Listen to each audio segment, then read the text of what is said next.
Shalom, meus irmãos, graça e paz. Como vocês estão? Graças a Deus, comigo vai tudo bem.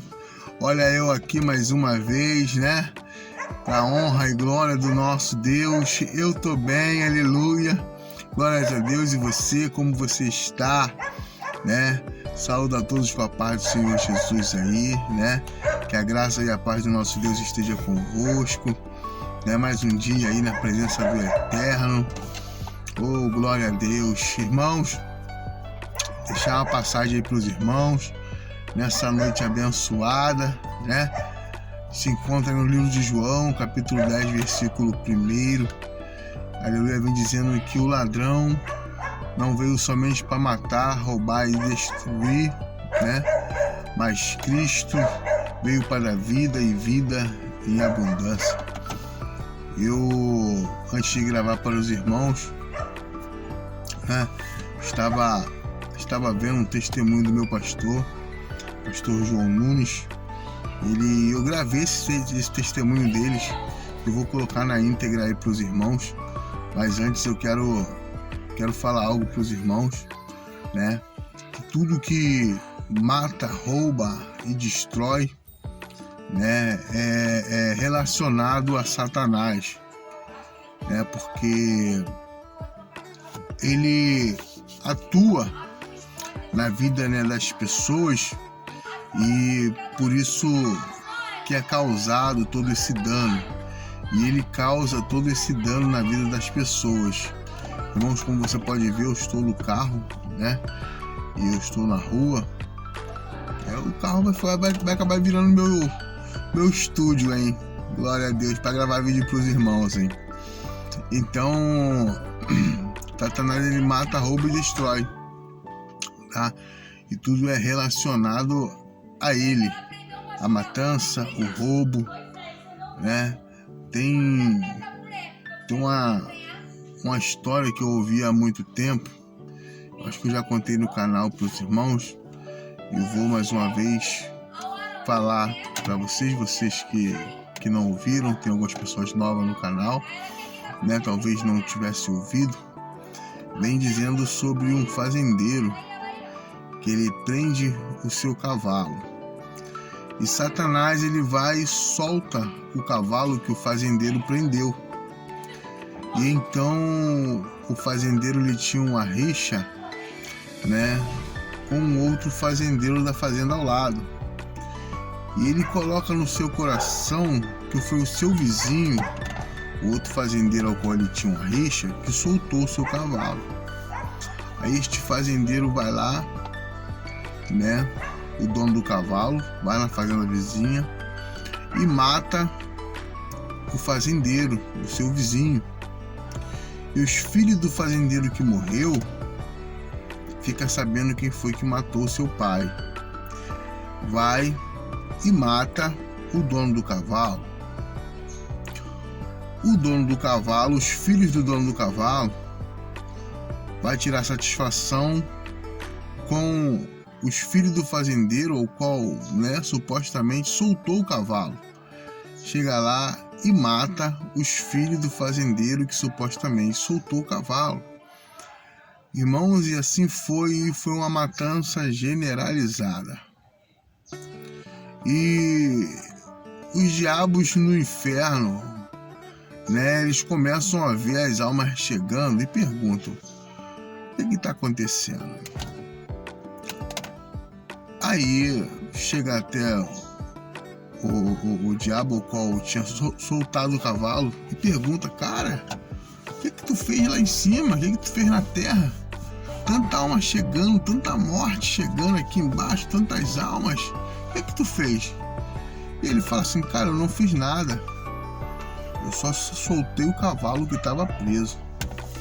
E muitas vezes carregamos tantas coisas dentro da gente, dentro de nós, que não precisa de muito para Satanás agir. Não precisa de muito para Satanás entrar e fazer arruaça. Precisa simplesmente um soltar de um cavalo, né? E meu pastor conta um testemunho muito forte, Vou deixar para os irmãos daqui a pouco na íntegra, né?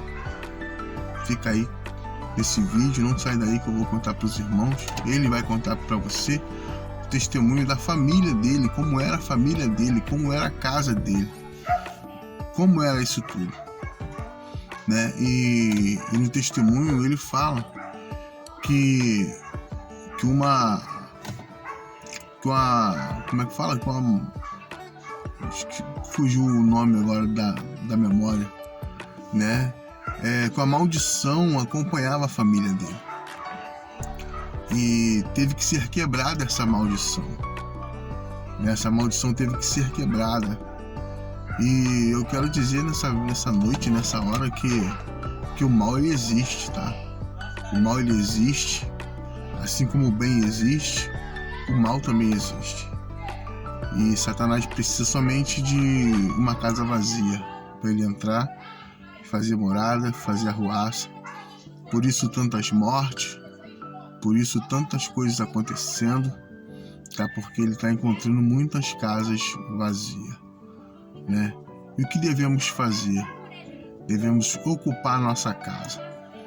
A casa que eu estou me referindo não é uma casa 4 paredes.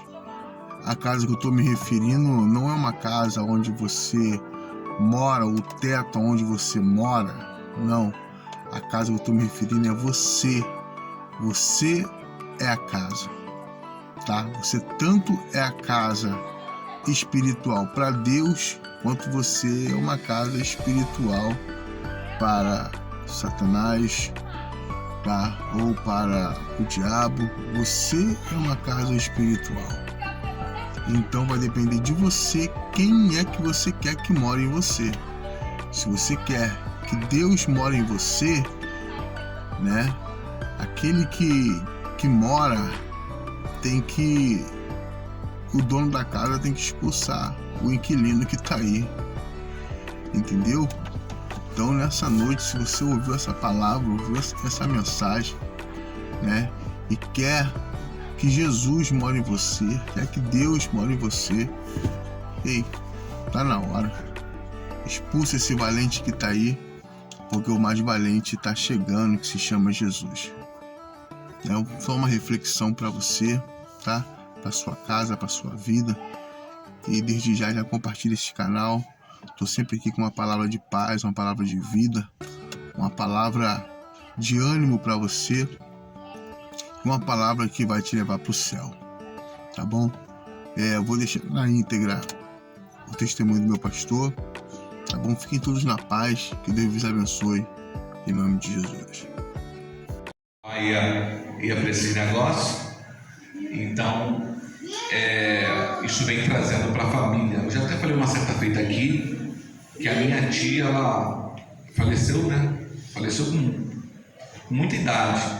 Ela tinha, lá no quilômetro 32, ela tinha um terreiro de macumba, não sei se ainda existe terreiro, não sei, eu era pequeno, e ela tinha 2 maridos. É cômico, é trágico, né? Ela tinha 2 maridos e viviam os 2 em plena harmonia. Incrível. Assim, até onde? Mas viviam lá. Aí eu estou vendo um texto aqui, no livro de Gênesis, entre Raquel e Lia, e aí me veio a memória da minha falecida tia, que tinha 2 maridos, né? Então, para você ver o tamanho, a destruição que era a vida dela. Então, dentro disso tudo, dentro desse contexto, olha para cá, gente, rapidinho, pede para a mamãe, pede só para ele ficar quietinho. Então, irmãos, dentro desse contexto todo, eu vi a destruição que era na família dela, e isso veio trazendo também para os filhos. Como era a destruição naquela casa, naquela família, o quanto era ruim. Então, para vocês verem, observarem a história que veio da minha família, que veio chegando na minha casa, chegou até mim, em olhar o meu pai chegar bêbado em casa, meu pai ainda é vivo, chegar bêbado em casa, e a gente morava em apartamento, bambu, e e tinha um terreiro num apartamento. Só para você ter ideia, nunca vi isso. Terreiro, literalmente falando, dentro de um apartamento. Então eu já na minha infância tinha medo de chegar ao quarto andar, porque o terreiro era no terceiro e eu morava no quarto andar. Meu Deus do céu! Então as crianças do meu tempo, eles tinham medo, porque viu o mestre que estava subindo tranquilo a escada. Do nada veio um senhor, que é o do terreiro, com a capa, com o chapéu, dando aquela gargalhada e jogava a cachaça. E a gente pulava na hora que ele estava pensando. Irmão, foi literalmente um filme de terror, de horror e tudo mais. Então, já aconteceu que meu pai está subindo, meu pai bêbado, a porta do terreiro lá aberta, é absurdo, irmão. Meu pai entrar lá, desafiava os terreiros, os demônios lá. Meu pai quebrar caco de vidro, garrafa, né? Eu virar o caco, botar na boca e mastigar. Isso é demônio. Mastigar vidro. E quebrar a garrafa e passar sobre o vidro. Então tudo isso traz essa influência para dentro da minha família, para dentro da minha casa. E isso está refletindo diretamente mesmo, na minha família, na minha vida, na vida dos meus irmãos. Então, louvado seja o nome do Senhor, que o tempo passou. Eu quero só resumir, que não quero contar meu testemunho, vou aqui falar da palavra, só para vocês entenderem como é Deus na vida do ser humano. Então, acarretava essa maldição dentro da nossa família. A minha irmã, abaixo do meu irmão mais velho, vamos dizer que é a segunda mais velha, ela com 17 anos ela se envolveu com um cara, e esse cara ele era policial da extinta, era uma guarda, uma polícia que cuidava do policiamento das estações de trem, conhecido como Polícia Ferroviária Federal. Era Polícia Ferroviária Federal. Ele era policial, era um policiamento que agora não está, mas que cuidavam diretamente, conhecido também como a Companhia Brasileira, Companhia Brasileira de Trens Urbanos, a CBTU. Então esse cara, meu irmão conheceu, ele tinha uma família, ele era casado, minha irmã conheceu, se envolveu com esse cara. Meu pai, muitas das vezes, eu cheguei a pegar o meu pai, irmãos. Eu era criança, e uma certa vez meu pai pediu um banquinho, eu nunca mais me esqueci disso. Meu pai pediu um banquinho, pediu para mim. Eu era criança da casa, tipo o tamanho de Luiz, meu filho. E eu fui buscar o banco. Quando eu fui buscar o banco, criança é displicente, não pensa em nada. Eu fui chegar para entregar o banco para meu pai, uma voz falou comigo. Hoje eu entendo que foi Deus, mas uma voz falou comigo e disse assim: olha para o alto. Quando eu olhei para o alto, meu pai tinha feito uma forca dentro do banheiro, com a cortina. Utilizava-se muita cortina no boxe. Cortina de boxe antigamente não é esse material que hoje temos, era coisa grossa, coisa forte. Meu pai conseguiu botar na tubulação do negócio lá, amarrar, tinha feito uma forca. Quando eu vi aquilo, a reação de uma criança, irmãos, foi Deus mesmo. Eu comecei a empurrar a porta e gritar para os meus familiares me ajudar. Então eu fui, eu travei a porta, veio minha mãe, veio meus irmãos, segurou, para você ver o que Satanás estava fazendo. Quando meu pai saiu do banheiro, minha outra irmã disse: isso é batalhada, isso é mentira, isso é bobeira. Quando ela disse: quer se matar, então pula na janela. O diabo tomou os olhos da minha outra irmã. Uma pessoa que está fazendo aquilo, irmão, pediu uma criança, na época era eu, para poder fazer, porque queria se matar mesmo. Subi no banco, depois sai do banco, chuta o banco, cara, invocado. O que aconteceu? Meu pai correu para pular da janela. Seguramos, resumindo tudo, esse demônio não bagunçava na minha família. Esse cara teve uma filha, né, com a minha irmã, e eu transitava na casa dele com a mulher dele. Transitava na casa dele, em Realengo. Chegava lá, eu olhava brincando com os filhos, e o inocente. Quando eu olhei para debaixo daquela bola que eu guardo da cama, o que tinha de trabalho, irmãos, debaixo da cama da mulher, eu não consigo expressar para você como era, mas eu sei que era muita coisa que tinha. pratos, muita coisa debaixo da cama do casal. Sabe o que esse cara faz? Uma certa feita, estou falando para você uma coisa que tem mais de 30 anos isso. Ele pega um 38, que ele era policial militar, e descarrega na mulher dele. Olha a maldição. Ele descarregou um 38 na mulher dele. Ele tinha 2 filhos, tem 2 filhos. Descarregou o revólver.